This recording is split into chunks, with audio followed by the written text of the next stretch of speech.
The piercing sound of my cell phone ringing at 3:15 in the morning jolted me from deep sleep. I fumbled across the nightstand in the darkness, knocking over a glass of water as my heart pounded with the kind of panic that only comes from late-night emergency calls.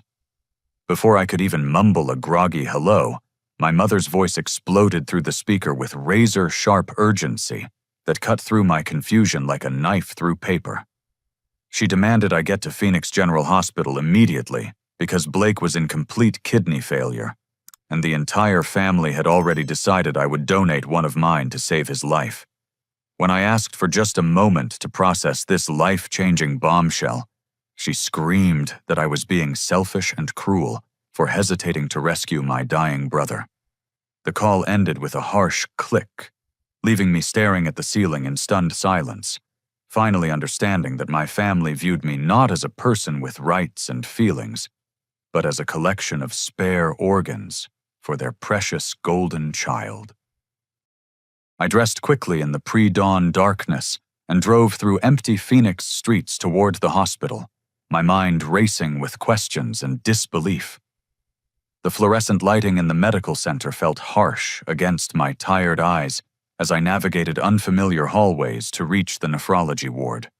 Blake lay propped up in his hospital bed, looking pale, but maintaining that smug expression I remembered from countless childhood confrontations, where he had manipulated situations to his advantage. "Look who finally showed up to save the day," Blake said with artificial warmth as I entered his room. His tone carried that familiar mixture of entitlement and condescension that had characterized our relationship for as long as I could remember. I knew I could count on my big brother when it really mattered. My parents flanked his bedside like protective guards defending their most precious treasure. Robert, my father, stood ramrod straight in his expensive business suit, despite the early hour his steel-gray eyes fixed on me with cold expectation. Linda, my mother, clutched a designer handbag, while dabbing at her carefully applied makeup with a tissue, her tears seeming more performative than genuine. "The medical team has explained everything to us," my father announced without any preliminary conversation or concern for my well-being. "Blake requires immediate transplant surgery, and you're the obvious choice as his donor. We've already discussed preliminary testing with his physician." The assumption in his voice made my stomach clench with anxiety. "Nobody consulted me about this decision. I need time to understand the risks, discuss it with Sarah, research the recovery process, and consider how this affects my business." Blake's facade cracked instantly, revealing the irritation beneath his grateful act. "Research what exactly I'm dying, and you want to schedule committee meetings about whether my life is worth inconveniencing yourself. This is major surgery with serious complications and a long recovery period.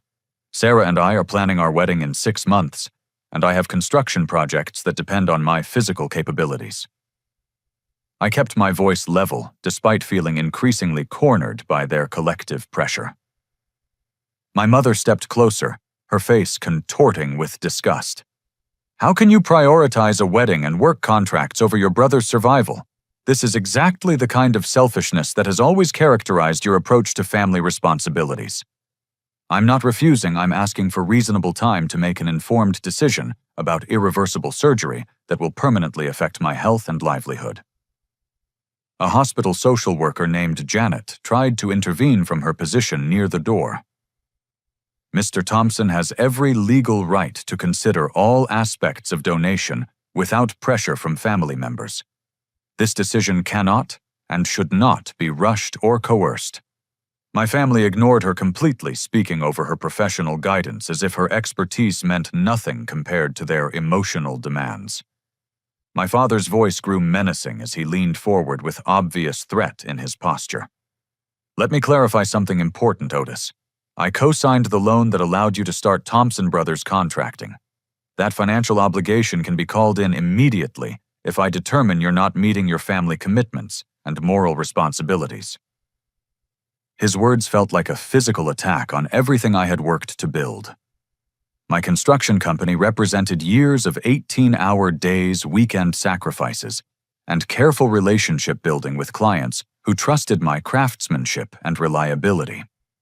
"You're threatening to destroy my livelihood because I want 24 hours to think about donating an organ," I asked, barely believing what I was hearing from my own father. "We're reminding you what family loyalty actually means in practical terms," my mother replied with icy precision. "If you choose to abandon Blake in his greatest hour of need, then you've chosen to abandon this family permanently. Don't expect continued support, financial assistance, or emotional connection after making that choice." Blake reclined against his pillows, watching this emotional manipulation unfold with obvious satisfaction. "Stop making this complicated, Otis. We both know you'll eventually agree because that's what decent people do for their families. Why torture everyone with this unnecessary drama and delay?" I looked around the sterile hospital room at these three people who shared my DNA but felt like complete strangers in their willingness to destroy me for refusing immediate compliance with their demands. Janet gave me an encouraging nod and silently mouthed, "You have choices," but seemed uncomfortable with the toxic family dynamics she was witnessing. "I need 48 hours to research this procedure, discuss it with Sarah, and consult with my own physician about the risks and recovery timeline," I stated firmly. "That's a reasonable request for such a life-altering decision." My father's expression darkened with barely controlled rage. "You have exactly 24 hours to make the right choice, Otis. After that deadline, we'll assume you've decided to let Blake die, and will respond appropriately to that betrayal." Walking away from that hospital room felt like crossing a bridge that was burning behind me. The automatic glass doors closed with a soft, pneumatic hiss, and I stood alone in the parking lot under the harsh security lighting, feeling more isolated and abandoned than at any point in my 28 years of life. The warm desert air did nothing to ease the cold certainty that my family was willing to destroy everything I had built rather than accept my need to make an informed decision about my own body. Within hours of leaving Phoenix, General Blake had transformed his social media presence into a sophisticated propaganda machine designed to paint me as a heartless villain abandoning his dying brother. His Instagram account, normally filled with luxury lifestyle content, showcasing expensive cars and exclusive restaurants, became a carefully curated gallery of emotional manipulation, targeting our shared community. He posted vintage photographs from our childhood images of us building elaborate sandcastles during family vacations to California beaches, accompanied by captions that read, "My big brother taught me that family bonds are unbreakable. I'm praying he remembers that lesson now when I need him most desperately." The campaign spread through Phoenix like wildfire across dry brush. Blake had cultivated extensive professional networks throughout the real estate development industry, and those connections amplified his message across multiple social media platforms. Each share added another layer to the narrative, portraying me as a selfish monster, prioritizing personal convenience over familial obligation. My phone buzzed incessantly with notifications as strangers discovered my personal profiles and unleashed torrents of condemnation. People who had never met me felt compelled to comment on years-old photos, calling me every imaginable name and questioning my fundamental humanity. My business Facebook page became a battleground where anonymous accounts left scathing one-star reviews condemning Thompson brothers, contracting for being owned by someone who would let his own blood die for money. The local television news discovered Blake's story after he personally contacted their human interest department with an exclusive interview opportunity. I watched in horrified fascination from my living room couch as he appeared on the evening broadcast, positioned in his hospital bed, looking fragile and vulnerable while speaking directly to the camera with perfectly calibrated emotion. "I don't understand what changed between us," Blake told the sympathetic reporter, his voice cracking at precisely the right moments. "Growing up, Otis was my protector, my role model, the person I admired most in the world. I thought blood meant something, that family loyalty was sacred, but apparently I was naive. The interviewer, a polished young woman with professionally styled auburn hair, nodded with practiced empathy. "Have you been able to communicate with your brother about his reluctance to help you?" "I've tried reaching out, but he seems more concerned with his construction projects and wedding planning than my medical crisis. I understand those things matter to him, but I'm running out of time rapidly. The doctors say I have days, maybe weeks, before my condition becomes irreversible and fatal." My construction business suffered immediate and devastating consequences. 3 major clients canceled ongoing projects after seeing the news coverage unwilling to be associated with someone portrayed as morally bankrupt by local media. The Henderson family canceled their custom home renovation. The Martinez Business Complex project was terminated, and the downtown commercial development deal that represented my largest contract ever was permanently withdrawn. Sarah bore the brunt of secondary attacks designed to isolate me from my support system. Anonymous callers contacted her workplace, repeatedly questioning her judgment in remaining engaged to someone they described as a sociopathic narcissist. The messages followed identical scripts that suggested coordinated harassment rather than spontaneous community outrage. "Someone called the office 6 times today." Sarah reported that evening, her voice strained with exhaustion. "Different voices each time, but they all said essentially the same thing about you being dangerous and unstable. My supervisor is getting frustrated with the disruption."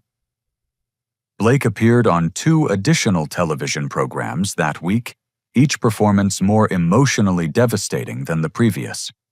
He brought childhood photographs, medical documentation, and even recruited distant cousins to testify about his wonderful character and the family's devastation at my supposed abandonment. The psychological warfare reached its peak when I discovered "murderer" spray-painted across my work truck in dripping red letters that looked like blood in the early morning light. My hands trembled as I stared at the vandalism, realizing Blake's media campaign had inspired actual criminal behavior from people who felt righteously justified in punishing me. Mrs. Rodriguez, my elderly neighbor, emerged from her house carrying a bucket of soapy water and steel wool scrubbing pads. She was a retired teacher who had always appreciated the free maintenance work I performed on her property whenever she needed assistance with minor repairs. "This is absolutely disgraceful," she declared, attacking the paint with fierce determination. "I've watched you grow up since you were 16 years old, Otis. You're a good man with integrity, and I don't care what lies they're broadcasting on television." We worked together in comfortable silence, gradually erasing the hateful message, while I contemplated the sophisticated cruelty of Blake's strategy. He wasn't simply pressuring me to donate an organ. He was systematically destroying my reputation, livelihood, and relationships to force compliance through complete social isolation. The realization that my own brother would rather obliterate everything I had built than accept my request for time to make an informed decision revealed a level of narcissistic entitlement I had never fully understood. Blake didn't see me as a person with legitimate concerns and rights. He viewed me as an obstacle to getting what he wanted, an obstacle that needed to be eliminated through any means necessary. By the end of that devastating week, Thompson Brothers Contracting had lost 8 major contracts and dozens of smaller maintenance jobs that provided my steady income. My phone had stopped ringing entirely, except for harassment calls from strangers who felt morally obligated to condemn me based on Blake's carefully crafted media narrative. The isolation was becoming unbearable as former friends and professional associates distanced themselves from the controversy surrounding my family situation.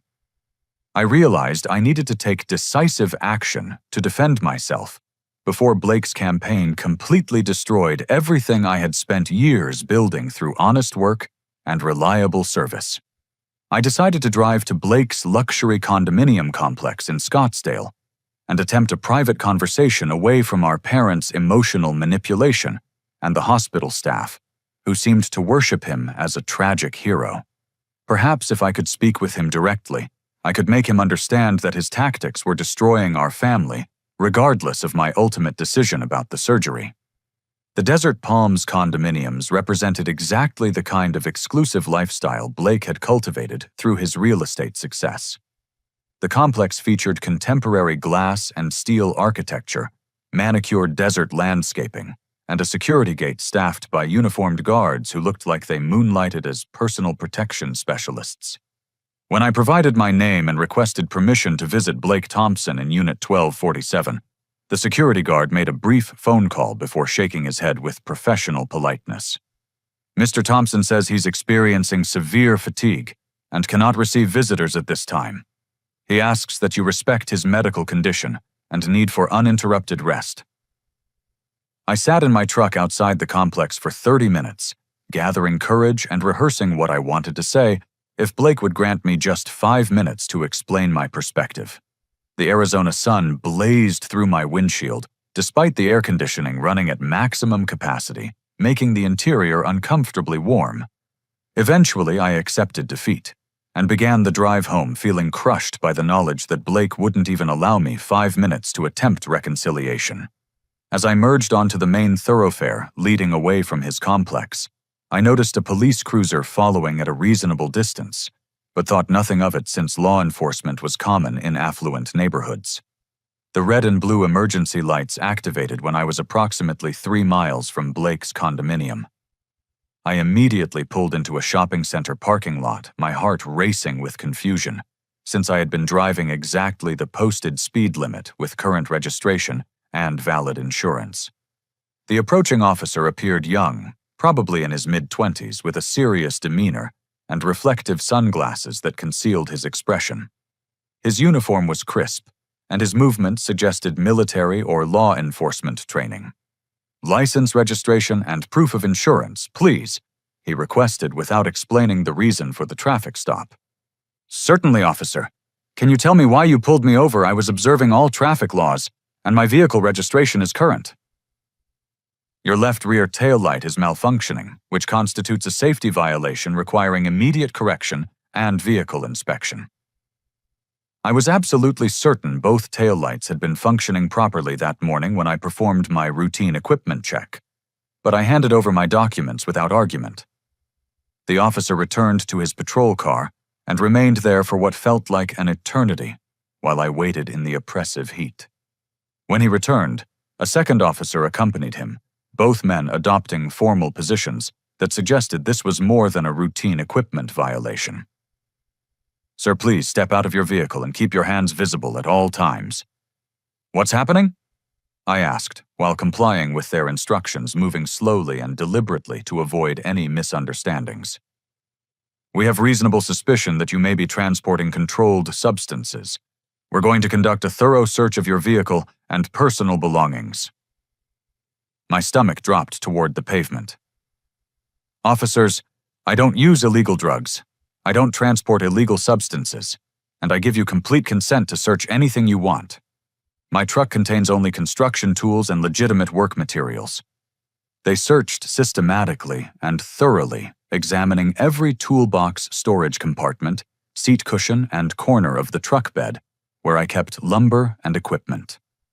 I stood on the hot asphalt, watching them dismantle my carefully organized workspace, feeling helpless and increasingly confused about what they hoped to discover. After approximately 20 minutes of intensive searching, one officer called out from behind my truck. "Located something suspicious." He emerged holding a small, clear plastic bag containing white crystalline powder retrieved from inside my primary toolbox next to my most expensive power tools. The baggie appeared to have been carefully concealed behind my circular saw, but positioned where a thorough search would inevitably find it. "That substance does not belong to me," I said immediately, my voice breaking with genuine shock. "I have never seen that bag before in my life. Someone planted that evidence in my truck." The officers exchanged a knowing look that I recognized from countless television crime dramas. They had heard identical denials from actual drug dealers thousands of times, and my authentic shock sounded exactly like practiced deception to their experienced ears. Sir, you are under arrest for possession of cocaine with intent to distribute. You have the right to remain silent. Anything you say can and will be used against you in a court of law. As the handcuffs clicked around my wrists, and I was placed in the back of the patrol car, I watched my truck being impounded and thought about the perfect timing of this entire incident. Someone had known I was visiting Blake's complex, predicted my route home, and arranged for evidence to be planted exactly where a routine search would discover it. The jail processing felt like a nightmare sequence of fingerprinting mugshots and paperwork that reduced me from a person to a case number in the criminal justice system. I was permitted one phone call, and I used it to contact Sarah, my voice trembling, as I tried to explain what had happened. They discovered drugs in my truck, Sarah.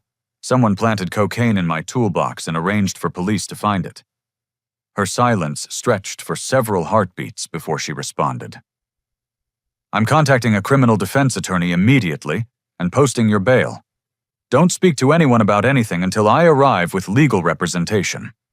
Before Sarah could reach the jail, I received an unexpected visitor. Blake walked into the visitation room looking healthier and more energetic than he had appeared in the hospital, his complexion robust and his movements steady and confident. He settled into the chair across from me with that familiar, arrogant smile that meant he had successfully orchestrated something that benefited him at my expense. Unfortunate turn of events, big brother, he said, leaning back with casual satisfaction. Drug possession charges carry serious penalties in Arizona. You could be looking at 5 to 10 years in state prison, especially with the quantity they discovered. You orchestrated this entire setup, I stated quietly, meeting his eyes, and seeing no trace of the desperate dying man from the hospital bed. Blake's smile broadened with obvious pleasure. Orchestrated what I'm critically ill with kidney failure, confined to my hospital bed, and too weak to leave the medical facility. How could I possibly arrange for drugs to appear in your truck? You hired someone to plant that evidence. You planned this whole frame-up. He leaned forward conspiratorially, lowering his voice, so the security cameras couldn't capture his words. Here's what's beautiful about this situation, Otis. Once you're convicted of felony drug charges, you'll be medically ineligible as an organ donor. The hospital will reject you completely. So I get public sympathy for having a brother who refused to save my life, plus additional tragedy points, because that same brother turned out to be a drug dealer who couldn't help, even if he wanted to. I felt like I was staring at a complete stranger wearing my brother's familiar features. Why would you destroy me like this? What did I ever do to deserve such hatred? You embarrassed me publicly by refusing my request. You made me appear like someone who doesn't deserve automatic help from his own family. You forced me to beg and plead instead of simply complying with what I needed. That kind of humiliation is completely unacceptable.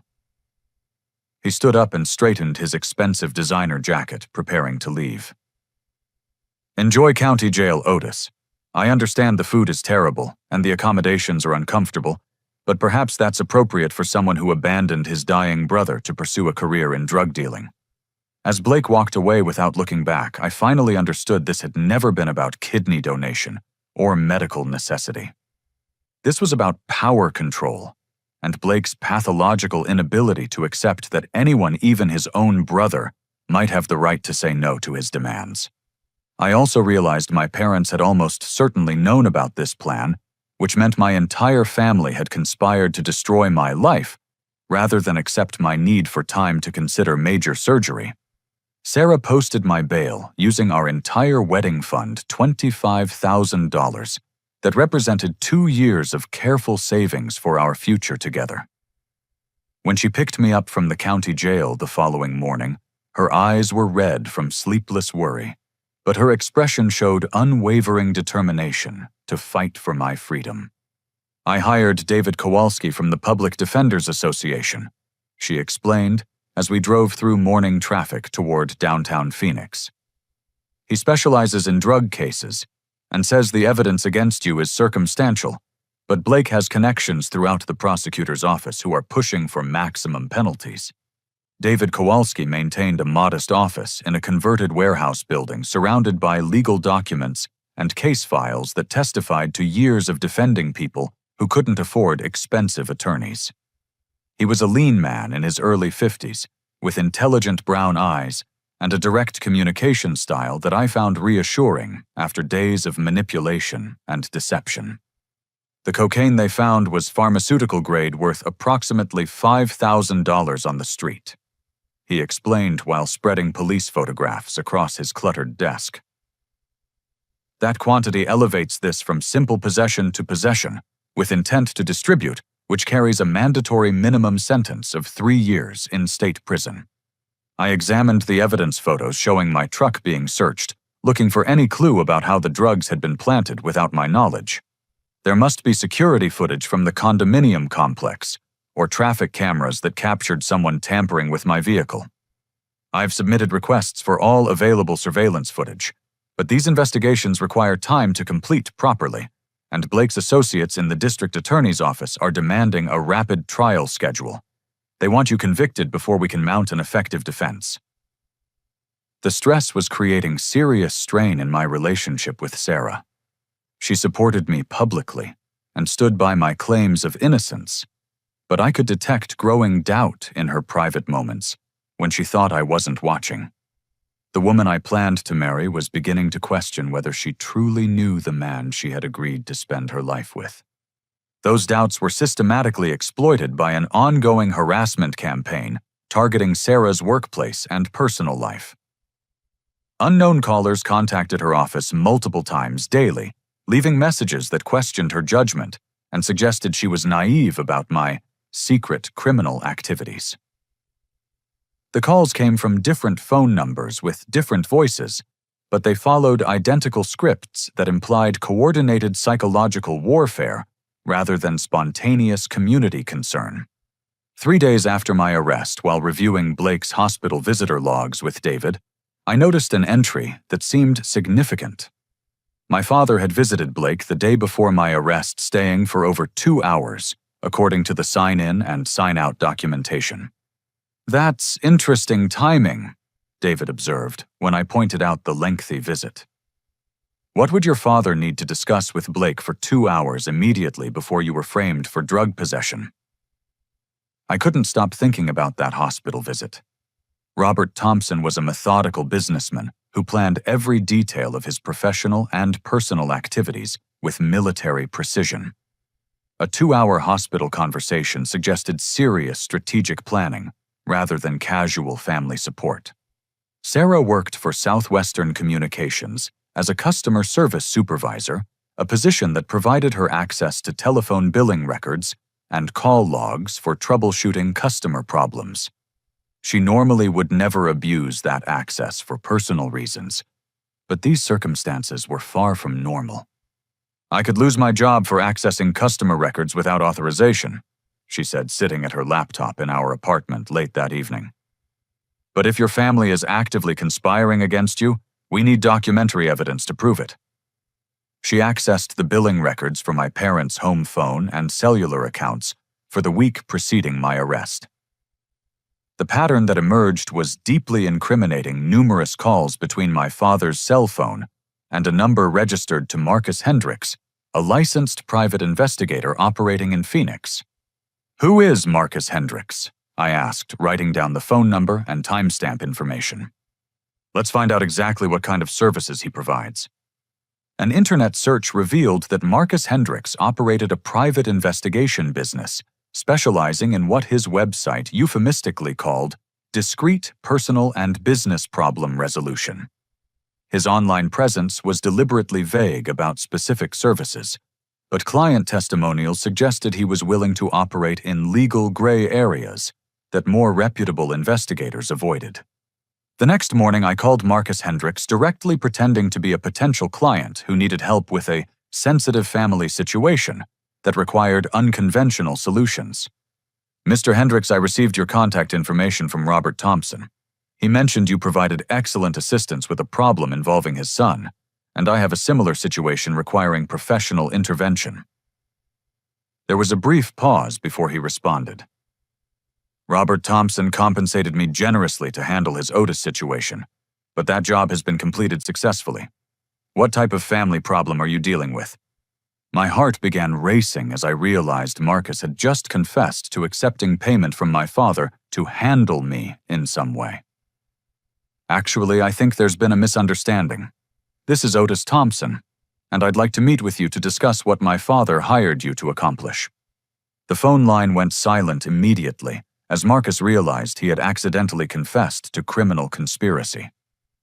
The call had provided confirmation that my father had hired a private investigator to take action against me, but it wasn't sufficient evidence for criminal court proceedings. David Kowalski was encouraged by this development, but warned that we needed much stronger evidence to challenge the drug charges in court. That phone conversation proves your suspicions are correct, but we need Marcus to confess his specific actions in a way that can be verified independently. What if I arrange to meet with him in person and try to get him to explain what he did? Absolutely not. If your family is willing to frame you for felony drug possession, they're capable of much more serious violence. We need to gather evidence carefully without putting you in additional danger.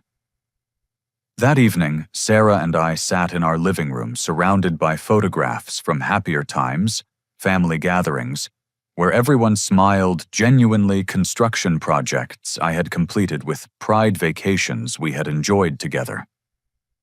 Looking at those images, I realized the person I thought I was had been systematically destroyed by people who were supposed to love and protect me.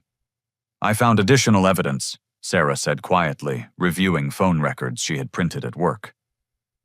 Your mother made multiple calls to Marcus Hendricks going back 3 weeks.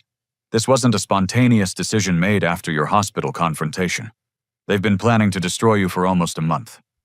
The betrayal felt deeper than any physical injury I had ever experienced. My parents hadn't simply threatened me during our hospital meeting. They had already been plotting to frame me for serious crimes before that confrontation occurred. The kidney donation crisis had provided convenient cover for a conspiracy they had been developing for weeks. As I lay awake that night, listening to Sarah's troubled breathing beside me, I understood that proving my innocence would require exposing my family's crimes and watching them face serious criminal consequences. They had forced me into a war I never wanted to fight. But winning would mean destroying the people who had raised me, even though they had already chosen to destroy me first. While David focused on the legal aspects of my criminal defense, Sarah had become obsessed with investigating Blake's medical condition, spending hours researching kidney failure symptoms, treatment protocols, and hospital procedures to identify inconsistencies in his narrative. Something doesn't make sense about Blake's timeline, she said, spreading medical research printouts across our kitchen table. Look at his social media activity compared to what someone with end-stage kidney failure should be experiencing physically and mentally. She displayed screenshots of Blake's Instagram posts from the previous month, documenting his activities while supposedly dying of kidney disease. The images showed him attending expensive restaurant dinners, participating in late-night social events, and completing intensive workout sessions at his private fitness club. The man in those photographs looked healthier and more energetic than he had appeared 6 months earlier. People with advanced kidney failure experience severe fatigue, chronic nausea, muscle weakness, and cognitive impairment. Sarah explained, referencing medical literature she had downloaded. Blake's social media shows someone with excellent physical condition and unlimited energy for recreational activities. She had also developed a friendship with Jennifer Walsh, a registered nurse working in the nephrology unit at Phoenix General Hospital.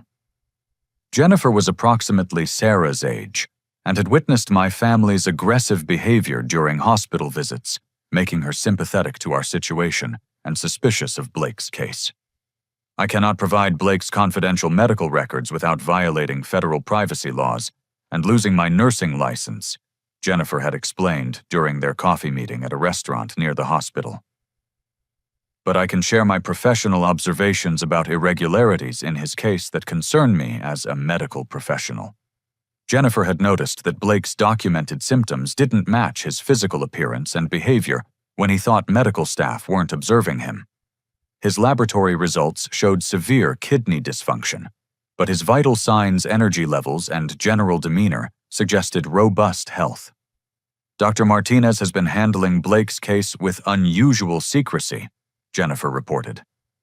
Normally, complex kidney cases involve our entire nephrology team for consultation and treatment planning, but he's been managing Blake's care almost entirely independently. He's also been very specific about which laboratory technicians process Blake's blood and urine samples. Sarah returned from that meeting with a theory that seemed impossible, but explained every inconsistency we had identified in Blake's medical crisis. What if Blake isn't actually sick at all? She proposed, sitting across from me at our small dining table. What if this entire kidney failure emergency is completely fabricated? I stared at her in disbelief, trying to process the implications of such an elaborate deception. That's impossible, Sarah. You can't fake kidney failure convincingly. There are blood tests, urinalysis, imaging studies, and multiple verification procedures. Medical fraud on that scale would require corrupting several healthcare professionals. Unless you have a dishonest doctor willing to falsify results in exchange for substantial financial compensation. She showed me a newspaper article from 18 months earlier documenting insurance fraud investigations in the Phoenix medical community. Several physicians had been convicted of creating false diagnoses to collect fraudulent insurance payouts, and Dr. Martinez's practice had been investigated but cleared of criminal wrongdoing. Maybe Dr. Martinez was cleared because he's more sophisticated at hiding his fraud than the doctors who were caught and prosecuted. The possibility that Blake had been fabricating his kidney failure transformed our understanding of the entire situation. If Sarah's theory was correct, my family hadn't just been willing to destroy my life to force organ donation. They had constructed an elaborate insurance fraud scheme with me positioned as their primary victim. Jennifer agreed to help us investigate discreetly, understanding that exposing medical fraud was her professional obligation, but only if we promised to protect her identity during any criminal proceedings. She began documenting Blake's behavior during hospital stays, noting instances when he appeared completely healthy while believing himself unobserved. Yesterday, I saw him in the emergency stairwell talking on his cell phone for 45 minutes, she reported during our next clandestine meeting. He was walking normally, his complexion looked excellent, and he seemed to have unlimited energy. But 15 minutes later, when I checked on him in his room, he was lying in bed complaining of severe fatigue and requesting additional pain medication. The definitive evidence came when Jennifer risked her career to access Blake's complete medical files through the hospital's internal computer system. What she discovered confirmed our most suspicious theories. Blake's actual kidney function was completely normal and had remained stable throughout his supposed medical emergency. His real laboratory results show perfect kidney health. Jennifer explained during a secret meeting in a parking garage downtown. But there's a second set of results in his file showing critical kidney failure. Someone has been creating fraudulent test results and inserting them into his official medical record. She handed Sarah a manila envelope containing photocopied laboratory reports. The legitimate results showed normal kidney function, while the falsified results displayed values consistent with end-stage renal disease. The fake reports had subtle formatting differences and laboratory identification codes that suggested they had been created outside the hospital's standard testing procedures. Dr. Martinez has been submitting the fraudulent results to your family and insurance companies while concealing the authentic results in a restricted section of Blake's medical file. This represents massive federal fraud, and if Blake knows about it, he's complicit in felony conspiracy charges. I felt physically sick examining the evidence. My brother wasn't just manipulating our family relationships. He was orchestrating a sophisticated insurance fraud operation that could generate hundreds of thousands of dollars in false claims. The life insurance policies, disability benefits, and medical expense reimbursements would create substantial financial rewards, especially if he maintained the deception long enough to collect from multiple sources. There's additional information you need to know. Jennifer continued quietly. I overheard Dr. Martinez discussing Blake's inheritance situation yesterday. Apparently, your grandmother is planning to modify her will to benefit whichever grandson has greater medical expenses and financial needs. Blake could inherit over $1 million if he convinces her he's dying and requires expensive treatment. My grandmother Helen was 89 years old and represented the only source of unconditional love and support in my extended family. She lived in an assisted living facility in Tucson and had been sending heartbroken letters expressing her anguish over our family conflict. The realization that Blake was manipulating her grief to steal my inheritance made me angrier than anything else he had done. We need to report this evidence to federal authorities immediately, I said, but Jennifer shook her head firmly. Not yet. Dr. Martinez has extensive connections throughout the medical and legal communities. If he discovers our investigation before we have comprehensive evidence, he'll destroy everything incriminating and disappear. We need Blake to incriminate himself in a way that cannot be denied or explained away. Driving home that evening, Sarah and I began planning how to expose Blake's fraud without alerting him to our investigation. The irony was overwhelming. Proving my innocence of drug charges required proving my family's guilt in medical fraud, insurance fraud, and elder abuse. The stakes had escalated far beyond my personal freedom. Blake's conspiracy threatened multiple innocent victims, corrupted medical institutions, and exploited an elderly woman's love and trust. Stopping him would require me to become skilled at deception and manipulation, using his own tactics against him for the sake of justice. Armed with comprehensive evidence of Blake's medical fraud conspiracy, I understood that direct confrontation would be meaningless unless I could record him confessing in a legally admissible format. David Kowalski explained that Arizona law permitted recording conversations when one participant consented, making Blake's confession potentially decisive in my criminal defense. If you can get Blake to admit the truth about his fake illness and the drug planting while wearing a recording device, we can use that confession to dismiss your charges and expose the entire conspiracy, David advised. But you must be extremely careful. If Blake realizes you're recording him, he could become violent or dangerous. I spent 3 days planning my approach, studying Blake's psychological patterns and weaknesses. His greatest vulnerability was his narcissistic need to gloat about successful manipulations when he believed he was completely safe from consequences. I would exploit that arrogance by pretending to surrender completely, then arranging a family meeting where he would feel comfortable revealing everything. The recording equipment was surprisingly compact, no larger than a matchbook, and easily concealed inside my shirt pocket. Sarah helped me practice activating the device without obvious hand movements, and we rehearsed conversations designed to encourage my family to reveal specific details about their crimes. Remember, you need them to admit concrete facts about the medical fraud, the drug planting, the insurance schemes, and the inheritance manipulation, Sarah reminded me. Don't guide them too obviously, but create opportunities for them to brag about their cleverness and success. I called my mother and delivered an Academy Award-worthy performance of complete psychological breakdown and defeat. I told her I was terrified of prison, that my attorney said the drug charges were serious, and that I was ready to apologize for being selfish and unreasonable. I should have agreed to donate my kidney immediately when Blake needed help, I said, allowing my voice to crack with convincing emotion. I've destroyed everything by being proud and stubborn, and now I might lose Sarah, my business, my freedom, everything that gives my life meaning and purpose. My mother's voice immediately softened with satisfaction at my apparent surrender. Otis, sweetheart, we never wanted to cause you pain. We just needed you to understand how important family loyalty is in times of crisis. Blake has been so heartbroken by your initial refusal, and now with these terrible legal problems affecting your life.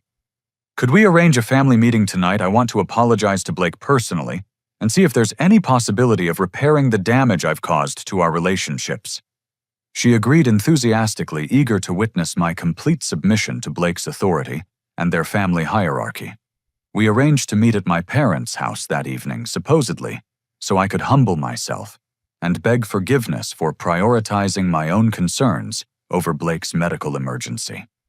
The next evening, I sat in my childhood living room surrounded by the people who had fed me, clothed me, taught me moral principles, and then decided to destroy my life when I failed to comply immediately with their demands. The recording device felt impossibly heavy in my shirt pocket. Blake looked healthier and more robust than I had seen him in months, his skin tone vibrant and his movements strong and confident. If I hadn't known about the medical fraud, I would have assumed his treatment was producing miraculous results. "I'm genuinely pleased you came to your senses, Otis," he said, settling into my father's leather recliner like a king receiving tribute from defeated enemies. "This entire situation has been unnecessarily painful for everyone involved. I owe all of you a sincere apology." I began activating the recording device with a subtle gesture. I was selfish and didn't understand what family loyalty really means in practice. I should have agreed to the kidney donation immediately instead of prioritizing my own concerns and fears. My parents exchanged satisfied glances while my father poured expensive scotch, and my mother dabbed at her eyes with tissues, as if my surrender was emotionally overwhelming for her maternal heart. "The important lesson is that you've learned from this difficult experience," my father said approvingly. "Although I'm afraid it may be too late to repair all the consequences of your initial resistance and poor judgment." I looked confused and concerned. "What do you mean it's too late?" Blake smiled with cold satisfaction. "The drug possession charges make you medically unsuitable as an organ donor now, Otis. Hospitals have strict policies against accepting organs from convicted felons, so even if you wanted to help me at this point, it would be impossible. But I haven't been convicted yet. Maybe if I negotiate a plea agreement or receive probation instead of prison time." "Oh, dear brother," my mother said with fake sympathy that barely concealed her pleasure. "You really don't comprehend how serious these charges are. Blake's connections throughout the district attorney's office have made it very clear that you're going to state prison for a minimum of 3 to 5 years.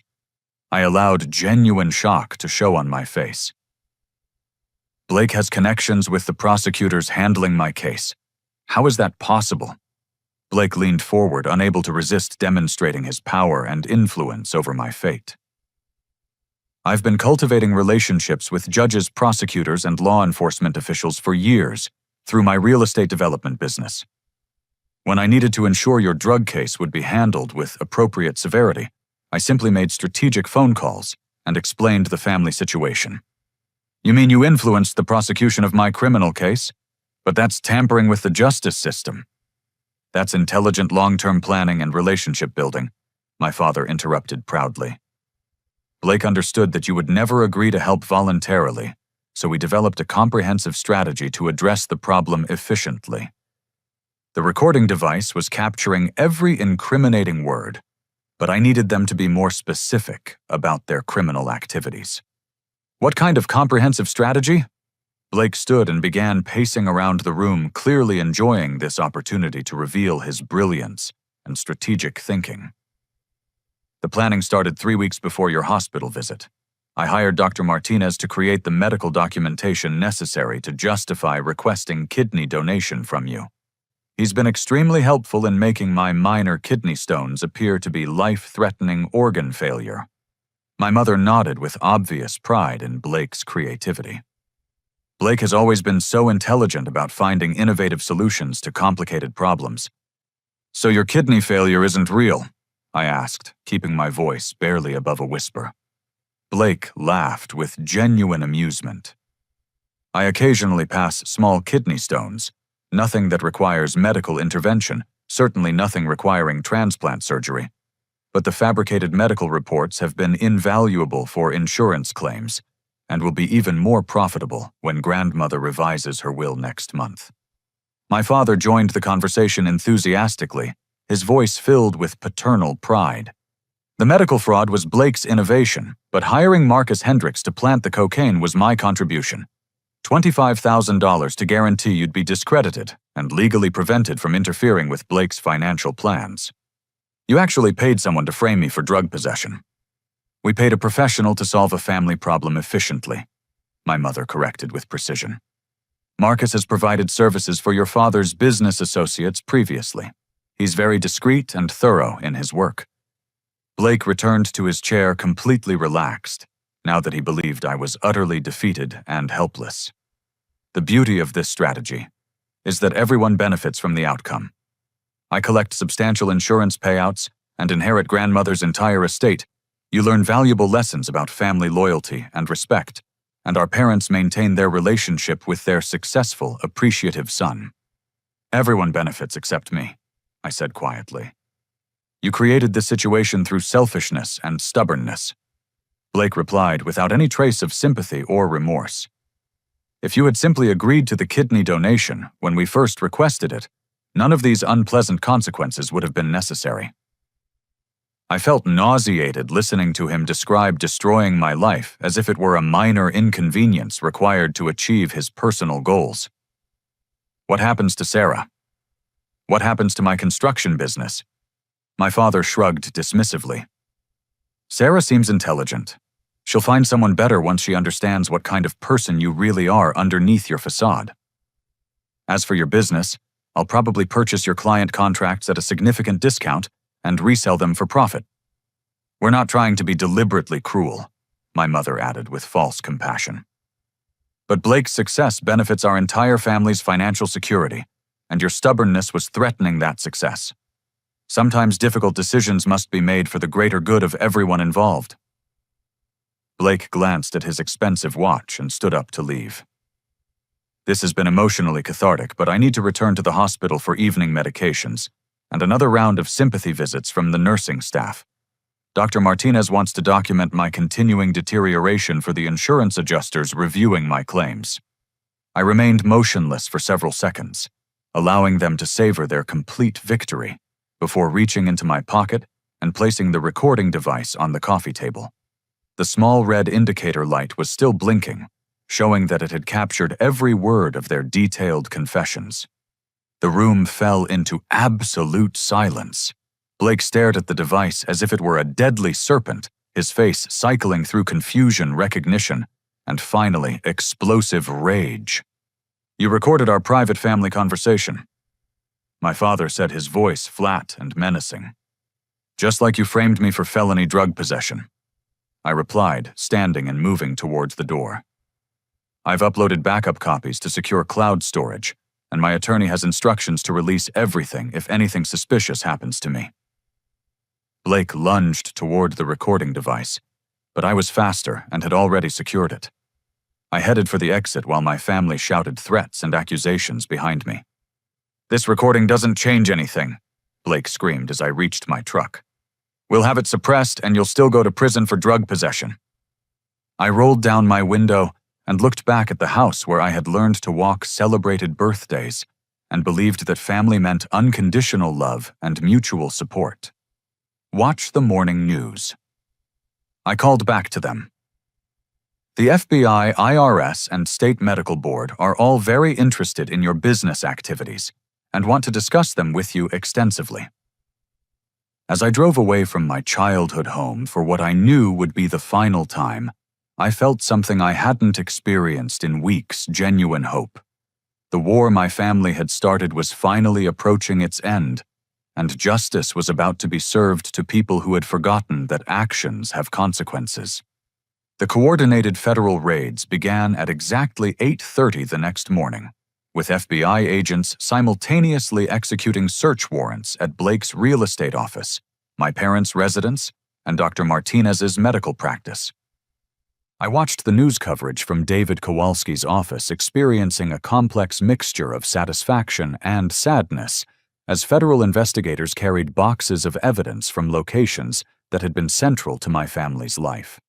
Special Agent Sarah Chen, the FBI supervisor handling the investigation, had been impressed by the comprehensive scope of the criminal conspiracy revealed in my recording. This case involves federal wire fraud, mail fraud, insurance, fraud, medical fraud, conspiracy to commit multiple felonies, and elder abuse. she explained during our debriefing session. Your brother and parents are facing serious federal charges that carry decades in prison. The Arizona Medical Board suspended Dr. Martinez's license immediately pending the outcome of their investigation. The falsified medical records, fabricated laboratory results, and fraudulent insurance claims represented the most extensive medical fraud operation in state history. Dr. Martinez's cooperation with federal investigators revealed additional victims and criminal associates operating in multiple states. Blake's arrest dominated local news coverage for an entire week. The same journalists who had portrayed him as a tragic victim now competed to expose the shocking details of his elaborate fraud conspiracy. His real estate empire collapsed overnight when investigators froze all his assets and discovered that numerous business deals involved money laundering and systematic tax evasion. The local television station that had provided Blake with sympathetic interview platforms now broadcast a comprehensive exposé titled The Golden Child Deception, featuring interviews with his victims and analysis of how his charm and family connections had enabled years of undetected criminal activity. My drug possession charges were dismissed with prejudice, meaning they could never be refiled under any circumstances. The district attorney held a public press conference apologizing for corruption in his office and announcing new oversight protocols to prevent prosecutorial misconduct. 2 assistant prosecutors who had accepted bribes from Blake were indicted on federal corruption charges. The civil lawsuits began immediately following the criminal arrests. Blake's insurance fraud had victimized dozens of companies and individuals who now demanded complete restitution. His luxury condominium, expensive vehicles, and business assets were seized by federal marshals to compensate victims. The criminal restitution requirements alone exceeded $3 million. My parents faced federal conspiracy charges carrying potential sentences of 10 to 15 years in prison. My father's business empire disintegrated when investigators uncovered decades of systematic tax evasion and fraudulent accounting practices. Their house investment accounts and retirement savings were frozen pending criminal proceedings and victim restitution calculations. The most personally satisfying moment came during my visit to Grandmother Helen in Tucson to explain what had really happened during our family crisis. Helen Thompson was 89 years old, but mentally sharp, and she listened to the complete story with growing horror and disappointment. I had already modified my will to leave everything to Blake because I believed he needed financial assistance for medical expenses, she said, tears flowing down her weathered cheeks. Thank goodness you exposed this deception before I made that terrible mistake permanently. She immediately contacted her estate attorney and revised her will again, dividing her assets equally between legitimate medical research charities and establishing educational scholarships for young people pursuing careers in construction and skilled trades. Thompson Brothers. Contracting not only recovered but flourished as our community rallied around the truth of what had happened. Clients who had abandoned me during Blake's smear campaign returned with larger projects and enthusiastic referrals. Local newspapers featured my story as an inspiring example of integrity and perseverance, triumphing over corruption and manipulation. Sarah and I were married 8 months later in a beautiful ceremony at a vineyard in Sedona, surrounded by people who had supported us during the darkest period of our lives.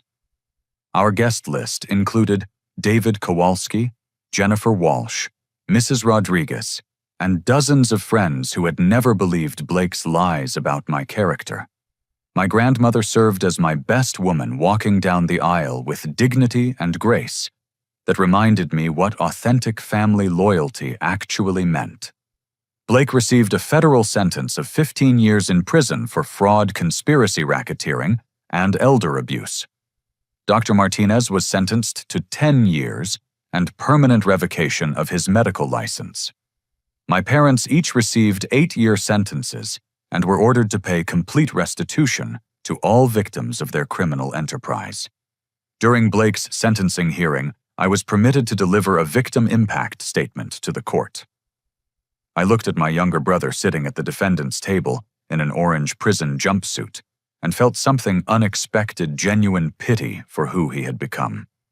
Blake taught me that family isn't defined by genetics or legal obligations, I told the packed courtroom. Real family means choosing to love and support people even when it's challenging, even when they disagree with your preferences, even when they can't immediately provide what you want from them. He also taught me that integrity isn't about being perfect or never making mistakes. Integrity means doing what's right even when it costs everything you thought was important. My real family consists of people who chose to stand beside me when I had nothing to offer except honesty and truth. Blake never looked in my direction during the sentencing proceedings. He stared straight ahead as the judge imposed his punishment, displaying no remorse and no acknowledgement of the lives he had destroyed for personal financial gain. 18 months later, I received a letter from Blake in federal prison. It contained 4 pages of self-justification and blame, explaining why everything that had happened was ultimately my fault for refusing to be a better brother and failing to sacrifice myself for his benefit. I read it once and then burned it in our backyard fire pit, watching the smoke carry away the final remnants of my connection to the person I had once called family. Sarah and I expanded Thompson Construction into one of Arizona's most respected building companies. We specialize in affordable housing for working families and maintain a policy of hiring people who deserve second chances, understanding that everyone deserves opportunities to rebuild their lives after making mistakes. We have 2 beautiful children now, Emma and James, growing up in a home filled with honesty, respect, and unconditional love. They know the story of Uncle Blake, and their grandparents presented age-appropriately as lessons about choosing integrity over advantage and authentic love over manipulation. This experience taught me that genuine strength isn't about enduring abuse or meeting unreasonable demands from people who claim to love you. True strength means establishing healthy boundaries, protecting yourself and those you care about, and refusing to participate in systems that require compromising your fundamental values. I learned that forgiveness doesn't mean allowing people to continue causing harm. Forgiveness means releasing anger and resentment that can poison your own happiness while maintaining necessary boundaries to protect yourself from future abuse. Most importantly, I discovered that the family you choose is often stronger and more meaningful than the family you inherit through accident of birth. Sarah, our children, our friends, and the community we've built through honest work and genuine relationships represent the kind of love and loyalty that cannot be faked, manipulated, or destroyed by people who view relationships as transactions rather than connections.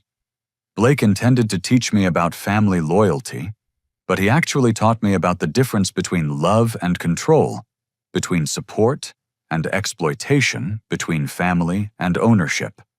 For that education, despite everything it cost, I remain grateful. Have you ever been forced to choose between family loyalty and protecting yourself from people who claimed to love you while systematically destroying your life? Sometimes the most difficult decisions we face are also the most crucial for our long-term happiness and personal integrity. What would you do if your own family threatened everything you had built because you wouldn't immediately comply with their demands? I'd love to hear your thoughts about establishing boundaries with toxic family members and how you've handled situations where love was weaponized against you. Thank you for listening to my story and allowing me to share this difficult but important experience.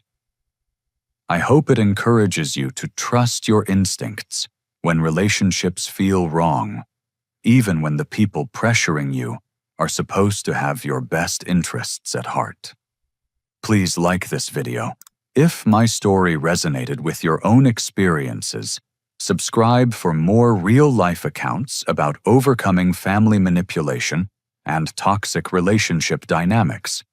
Share this with anyone who might benefit from hearing about the importance of standing up for yourself, and leave a comment sharing your own experiences with difficult family situations or how you've learned to prioritize your well-being over others' unreasonable expectations.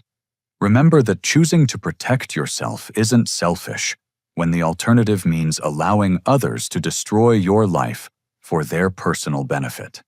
Take care of yourselves, maintain your boundaries, and I'll see you in the next story.